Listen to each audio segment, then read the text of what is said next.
Fakultet šumarstva i drvne tehnologije upisala sam kako bi stekla znanja koja su mi potrebna za sudjelovanje u radu obiteljskog obrta koji se bavi proizvodnjom namještaja. Smjer sigurno ima budućnost jer je veliki naglasak je trenutačno na ekologiji i sličnim stvarima, u čemu mi kao inženjeri možemo puno doprinijeti drvnoj industriji.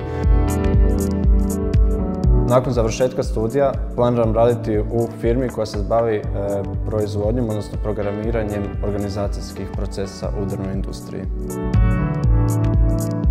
U budućnosti se vidim u jednoj od brojnijih drvno-tehnoloških tvrtki koje posluju na prostoru Republike Hrvatske, kao i u obiteljskom obrtu. Ko god završi ovaj faks ima velikih potencijala. Hrvatska ima jako veliku površinu i stvarno bi to trebalo iskoristiti najbolje moguće, ali naravno da se ne uništava previše naša priroda.